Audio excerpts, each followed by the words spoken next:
में आ गए, बालीगंज में आ गए, अपना होम वार्ड के पास में आ गए, लोगों के बीच में जा रहे हैं। कैसा रिस्पॉन्स मिल रहा है? रिस्पॉन्स अच्छा ही मिलता है। हमारा जान पहचान जाता है, क्योंकि मैं पहले साउथ का प्रेसिडेंट था यूथ कांग्रेस का बोर्ड, उसके बाद जनरल सेक्रेटरी बन गया, लेकिन साउथ कैंपन का प्रेसिडेंट था बोर्ड के। और राजबिहारी का एमएलए था, 4 बार जीता राजबिहारी से। तो साउथ कैंपन तो सभी के जान पहचान है हमारा, सभी दिल से एक्सेप्ट करते हमारे दिल से हमको एक्सेप्ट करते।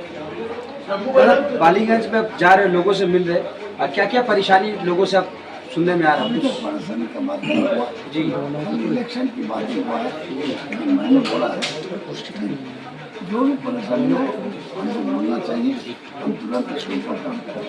दादा, बालीगंज जो है बहुत हॉट सीट है, इस तरह से क्या रणनीति होगी आपकी इस इलेक्शन में? क्यों?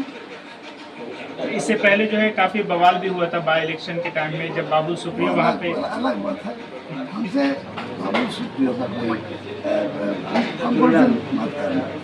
हम इस पार्टी का पहला एमएलए है और मेरा पॉलिटिक्स का उम्र है 65 ईयर्स, तो हमारे बारे में किसी को सर नाम नहीं। दादा, पिछले इलेक्शन बाई इलेक्शन में बालीगंज से टीएमसी को 2 वार्ड से हार हुई थी, 64 नंबर वार्ड से और 65 नंबर वार्ड से। तो अब भी आपका किस तरीके का उस वार्ड में ये रहेगा दादा इलेक्शन के? बातचीत कर रहे हैं, लेकिन वो रिजल्ट अभी नहीं हो, इस बार नहीं। अभी कैसा प्रदर्शन रहेगा? हाँ? अभी प्रदर्शन कैसा रहेगा उस 2 वार्ड पे, क्या लग रहा है? हर वार्ड से बातचीत कर रहा है, इधर में कैसा इलेक्शन करना है वो भी मैं बता दिया सबको। फिर मीटिंग बुलाया हम, आपका मीटिंग आज तो हो गया। एक छोटा सा था मंजर इकबाल उधर, देवाशीष कुमार उधर, पूरा 200 आदमी से ज़्यादा था, तो मीटिंग हुआ है। मैं 3-4 दिन के अंदर हर वार्ड में वर्कर्स मीटिंग कर ली, उसके बाद मैं रास्ता में। बालीगंज में जितना भी वार्ड है सबका जो काउंसलर है आप ही का पार्टी का है, तो मार्जिन कितना होगा, कितना बढ़ेगा लास्ट इलेक्शन से? देखिए, आम आदमी का जो वोट मिलेगा हमको काफ़ी हम कॉन्फिडेंट है कि अच्छा बातचीत। দাদা, आप এই যে পার্টি- ভোটের মুখে আবার যে বর্ণাব যে উত্তপ্ত হলো, এই যে মারপিট হলো, তো এইটা নিয়ে আপনার কি? না, আমি চাই না কোনো মারপিট। আমি তো প্রথমেই বলে দিয়েছি সব জায়গায় আমার ইলেকশনে কোনো প্রক্সি ভোট হবে না। আমি চাই না কোনো জায়গায় প্রক্সি ভোট হবে, আমি চাই না কোনো মারপিট হোক, এবং আমি মনে করি না অবশ্যই কোনো জায়গায় মারপিট হওয়ার কোনো সম্ভাবনা নেই। বাংলায় যে 31 মার্চ ইলেকশন করতে হবে, পিসফুলি ইলেকশন করতে হবে, কেন মানুষ ভয় পেয়ে বাড়ির মধ্যে ঢুকে না যায়, নির্ভয়ে ভোট দেয় মানুষ, এটা করতে হবে। বাংলাতে 31 মার্চে আবার 300টা কোম্পানির যে সৈনিক আসবে, তো এইটা নিয়ে আপনার কি? আমি বলছিলাম ভারতবর্ষের যত সৈনিক আছে বর্ডার থেকে তুলে তুলে নিয়ে সব এখানে নিয়ে চলে আসে, বালিগঞ্জকে নিয়ে বালিগঞ্জকে নিয়ে চলে আসে। কারণ এবার বাংলা জেতার জন্য ওরা এমন কোনো নোংরামি নেই যা করেন। বিজেপি ইলেকশন কমিশনকে কাজে লাগিয়ে এমন কোনো, ইলেকশন কমিশন তো অ্যাকচুয়ালি প্রথম দিনেই ইলেকশন কমিশনার তার সিটারা বিক্রি করে দিয়েছে, ওই দিনে হচ্ছে মেয়ে এবং জামাই ডিএম হয়েছে, তারপরে ওরা কী বলার আছে? ইলেকশন কমিশনার তো মানে প্রত্যেকটা ইলেকশন কমিশনার হচ্ছে আপনার মানে তোমার কনস্টিটিউশন অত্যন্ত ইন্ডিপেন্ডেন্ট অথরিটি। সে যেভাবে কাজ করলো, বিজেপি যা যা বললো, অর্থাৎ বিজেপির সঙ্গে ওর সম্পর্কটা অনেকটা প্রভুমিত্রের মতো। বিজেপি যা বলছে ও তাই করছে, ওর কোনো নিজস্বতা নেই, এটা প্রমাণিত হয়েছে। सीपीएम से आफरीन बेगम लड़ रही हैं, क्या लगता है आपको? इस बार यूथ हैं तो माइनॉरिटी का वोट कितना कट सकता है आपको?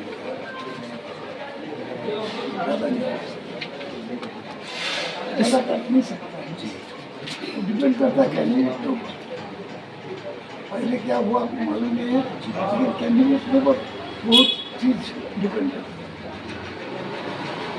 है। दादा, कुछ नहीं होगा। आप पार्टी के ऐसे सैनिक है, पार्टी ने दल ने आपको जहाँ भेजा वहाँ गए, भवानीपुर भेजा वहाँ गए, खर्दा भेजा खर्दा गए, अभी पार्टी ने आपको बालीगंज पे लाया है, तो आपके दिल के करीब कौन सा एरिया रहेगा ये बताइए। देखिए हम शुरू किया था बारीपुर से, हम काम को ला के हमको एमएलएशिप से रिजिग्नेशन देने पड़ा। उसके बाद मैं पहला पार्टी का तरफ से पहला कैंडिडेट था, जीता है, 17,000 वोट में जीता था बाई इलेक्शन में। अब 9 बार मैंने विधानसभा में लड़ाई की, 9 बार जीता है, इस बार भी जीता है। দাদা এই যে 74 জন পুরনো নেতার নাম বাদ দিয়েছে, তাও দিদি আপনার উপর আবারও ভরসা করেছে, তো এটা নিয়ে আপনার কি বক্তব্য? মমতা বন্দ্যোপাধ্যায়ের সঙ্গে আমি অনেক দিন, আমাদের দল তৈরি হওয়ার আগে থেকে আমি মমতা বন্দ্যোপাধ্যায়ের সঙ্গে কাজ করছি। বহু জায়গায় গেছি, নর্থ বেঙ্গল গেছি, মিদনাপুর গেছি, বহু জায়গায় মমতার সঙ্গে গিয়েছি, প্রোগ্রাম করেছি। আসলে মমতার মধ্যে যে সাহস আছে, লড়াই করার যে সাহস, যে কোনো সময় যে কোনো ঝুঁকি নেওয়ার মতো ক্ষমতা আছে। একই সঙ্গে যখন প্রশাসনিক দায়িত্ব পেল, তখন সে দেখিয়ে দিয়েছে যে কীভাবে একটা রাজ্যের উন্নতি করতে হবে। 14 নম্বর জায়গায় ছিল 11 সালে, 20টা বড় রাজ্যের মধ্যে মমতা বন্দ্যোপাধ্যায় তার নিজের যোগ্যতা দিয়ে, বুদ্ধি দিয়ে, দূরদর্শিতা দিয়ে তাকে 3 নম্বর জায়গায় নিয়ে এসেছে মমতা বন্দ্যোপাধ্যায়। অতএব তার নেতৃত্বে চলছে এবং সে আমাকে নিশ্চিতভাবে মনে করে আমার যতটুকু যোগ্যতা আছে তার মনে স্যার এসআইআর নিয়ে কি বলতে চান? এসআইআর এমনিতে কোনো খারাপ নয়, কিন্তু এসআইআর যখন একটা দলের মানে কাজ করে তখন সেটা অত্যন্ত কুৎসিত হয়ে যায়। এবং এসআইআর করেছে যেটা সবটাই দলের, দেখা যাচ্ছে একটা বিশেষ ধর্মাবলম্বী যারা আছে তাদের বাদ দিচ্ছে। এটা তো ডেমোক্রেসি হচ্ছে না, rape on democracy, this is rape on democracy. এটা বিষয় কেন মানুষের যারা এখানকার নাগরিক তাদের উপর এরকম একটা বিচ্ছিন্ন করে দেওয়া, ভোটাধিকার পর্যন্ত বঞ্চিত করা, এটা ঠিক হচ্ছে। এই যে গ্যাসের দাম 60 টাকা বেড়েছে, তো এইটা নিয়ে আপনার কি বক্তব্য থাকবে? মানে 60 টাকা বেড়েছে এবং আগামী দিনে নরেন্দ্র মোদী কি বাড়ছে। বলেছিল যখন গ্যাস নিয়ে গন্ডগোল শুরু হলো, যুদ্ধ শুরু হলো, বলে প্রচুর গ্যাস আছে, সব সাপ্লাই ঠিক থাকবে। একটা কথা নরেন্দ্র মোদী সত্যি বলেছে আজ পর্যন্ত, একটা কথা কেউ এখানে দাঁড়িয়ে বলুক না যে নরেন্দ্র মোদী সত্য কথা বলেছে একটা। Is a ব্লেটেন্ট liar, is a ব্লেটেন্ট liar. অর্থাৎ ও যা বলে একদম মিথ্যে কথাই বলে। আজকে গ্যাস নিয়ে মানুষ পাগল হয়ে যাচ্ছে। কেন অ্যারেঞ্জমেন্ট রাখেনি, কেন অ্যারেঞ্জমেন্ট করছে না, কেন ব্যবস্থা করছে না? এত মানুষের অসহায় অবস্থা হয়ে গেছে। কত ছোটো ছোটো দোকানের কাজ উঠে গেছে, বন্ধ হয়ে গেছে, ব্যবসা বাণিজ্য বন্ধ, তারা দিন খেতে পাচ্ছে না। তবে এসবের জন্য দায়ী নরেন্দ্র মোদী। এবং আগামী দিনে বলছে আবার এলপিজি গ্যাসের দাম বাড়তে চলেছে, যে সাধারণ মানুষের তো একটা একবার তো বাড়িয়ে দিল, আবার বাড়বে বলছে। আবার বাড়বে বলছে। তার মানে মানুষের উপরে ক্রমাগত করের বোঝা চাপিয়ে চাপিয়ে মানুষকে একদম পুজো করে দিচ্ছে।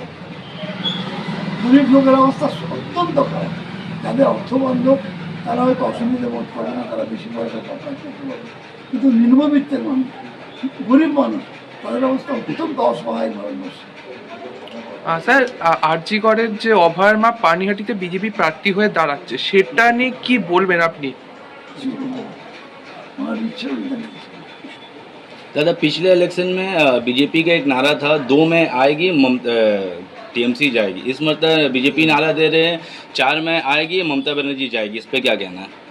देखिए किसी को स्लोगन देने में तो मन कर नहीं सकता है, लेकिन ये आपको सब जो ड्रीम्स होते हैं ना, रात में देखना अच्छा है, वो लोग दिन में देख रहे हैं, वो कभी मैंने सक्सेसफुल नहीं हो। আপনি বালিগঞ্জের বিধায়ক ছিলেন, এবার যে বিজেপি যে ক্যান্ডিডেট একই মনে হচ্ছে এবার কি হাড্ডাহাড্ডি লড়াই হবে কোথায়? ভবানীপুর? ভবানীপুরে? হ্যাঁ, আদৌ না, কুয়াশা উঠে যাবে। কারণ মমতা বন্দ্যোপাধ্যায় ছিল ক্যান্ডিডেট, এখানে জন্মেছে, এখানে বড় হয়েছে, ভবানীপুরকে ভালো করে চেনে, কেমন লড়াই করেছে এবং কতটা মানে মানুষের প্রতি দায়বদ্ধ, এটা ভবানীপুরের মানুষ খুব ভালো করে। लास्ट सवाल ये सर कि टीएमसी में देखा जाता है बहुत सारे गुटों में आपस में बहुत सारा लड़ाई रहता है, झगड़ा रहता है, उसको आप लोग कैसे दूर करेंगे? तो हमसे ज़्यादा झगड़ा होता है बीजेपी में, देखा नहीं क्या चलता है अभी। हमारा 2000 जगह में हुआ बंद हो गया, लेकिन अभी तक झगड़ा चलता है बीजेपी में। तो देखना है, पेपर में आता है। ঠিক আছে দাদা বিজেপি যে ধর্ম নিয়ে রাজনীতি করছে সেটা নিয়ে আপনি কি বলতে চান? দেখো, ধর্মের স্থান হচ্ছে এখানে, আর মন্দির মসজিদ দিয়েছে। ধর্ম কখনো পলিটিক্যাল মঞ্চে আসতে পারে না, কোনোদিনই আসতে পারে না ধর্ম। ওই ধর্মকে নিয়ে ব্যবসা করছে। ওরা যে রামের কথা বলে, রামকে জানে, রামকে পড়াশোনা করেছে একদম, রাম সম্পর্কে কিছু কথা জানে না, ওরা পড়াশোনাও করে না, খালি ধর্ম ধর্ম ধর্ম করছে। আরে আমি যদি সারাদিন মন্দিরে গিয়ে বসে থাকি, আমার পেট ভরবে? ধর্ম কখনো আমাকে এরকম ধর্ম করলে গিয়ে আমার খেতে পাবো না, আমার কাজ করে খেতে হবে, আমার কাজ করে খেতে হবে। তা আমরা বলছি সেটাই, ধর্মকে কাজে লাগিও না, কাজের কথা বলো, কাজের ব্যবস্থা করো। বলেছিলে বছরে 2 কোটি চাল দিত, কোথায় ছিল? একটা কথা সত্যি কথা বলে না নরেন্দ্র মোদী, একটা কথা সত্যি বলে না। যা